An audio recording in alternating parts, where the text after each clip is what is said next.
نطلع حبة أوريكم كيف استوت. قولوا ما شاء الله ما شاء الله. الدولمة العراقية شوفوا ما شاء الله. شوفوا قولوا ما شاء الله. شايفين النكهة غير ما شاء الله. شايفين. السلام عليكم ورحمة الله وبركاته حبايبي يا حلوين يا طعمين. بنسوي معاكم إن شاء الله اليوم الدولمة العراقية، وكل واحد له طريقة، وبرضه في التركية. فالآن حطيت بصل تقريبا 4 حبات بصل متوسط الحجم، كزبرة، حنحط معاها بقدونس، حنحط معاها شبت. إن شاء الله تابعوني مع اللحمة المفرومة طبعا، وتابعوني للآخر يا حبايبي يا حلوين. إن شاء الله تنادي حبايبي الحشو حق الدولمة إن شاء الله. اللي هو كيلو رز ونص كيلو لحمة، أو كيلو إلا ربع لحمة ماشي. أنا كده بالنسبة لي أنا بسويها كده. في ناس يحطوا قليلة لحمة، في ناس يكثروا، بس حطيت كيلو رز كيلو إلا ربع لحمة. لسه ما كملت الخلطة طبعا. شايفين حبايبي اللحمة، شايفين كيلو إلا ربع. نخبطها الحين، المواد كلها هنحطها ونلخبطها كلها مع بعض. حطينا لها ملح وبابريكا وبهارات مشكلة وفلفل أسود، والآن نحط لها صلصة. وخليكم معي للنهاية. هذه الدولمة العراقية أو التركية. الآن نحط لها كمان دبس رماني حبايبي.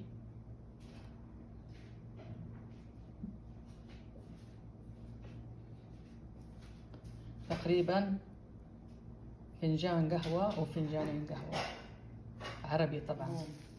نمزجها جميعا. شايفين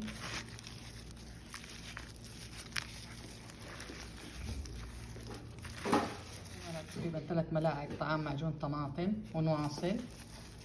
حبايبي كيف صارت؟ قولوا ما شاء الله ما شاء الله. الريحة ما أوصف لكم، هي ما شاء الله تبارك الرحمن. غسلناها عشان نحفرها ونظبطها يا حبايبي يا طعمين. نسلق الكرنب عشان نحطه برضو مع الدولمة.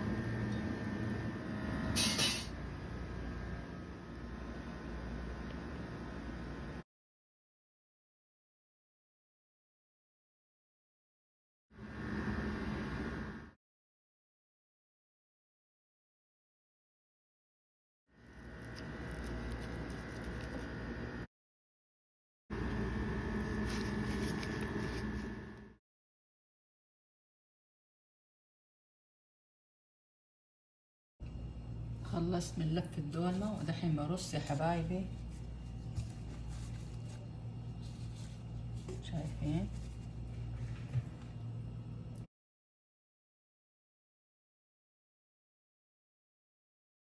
شوفوا حبايبي، نرص الورق والعنب.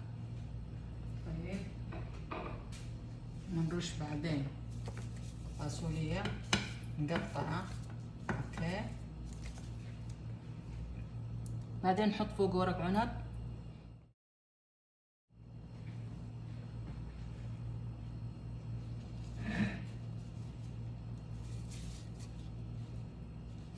هذه الدولمة العراقية أو التركية شبيهة نفس الشيء، بس الواحد يبغى يشكل في الخضار.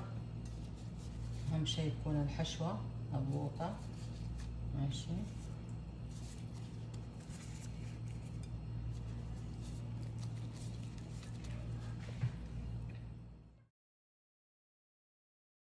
وكده الحمد لله انتهينا من تحضير الدولمة العراقية أو التركية. إن شاء الله تنال إعجابكم من مطبخ سلورينا. إن شاء الله ينال إعجابكم الدولمة، وخليكم معي للآخر لما أطبخها. بسم الله. وهذه نحط الدولمة على النار لمدة ربع ساعة بدون موية بدون أي شيء، نغطيها. شايفين سامعين الصوت؟ الآن نضيف لها الصلصة والملح يا حبايبي، طماطم مقشرة شايفين مع الموية، ونغطيها لمدة ربع ساعة. بعد شوفوا حبايبي حطيت لها سن واحد ثوم، حط لها شوية زيت شايفين، حط بعدين طماطم.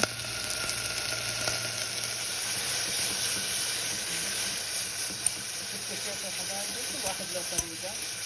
الآن دحين نحط فيها فوقها موية، نحطها فوق الدول. حطينا موية، نحط الرمان دحين، نحطها لمدة ربع ساعة ونطفي عليها.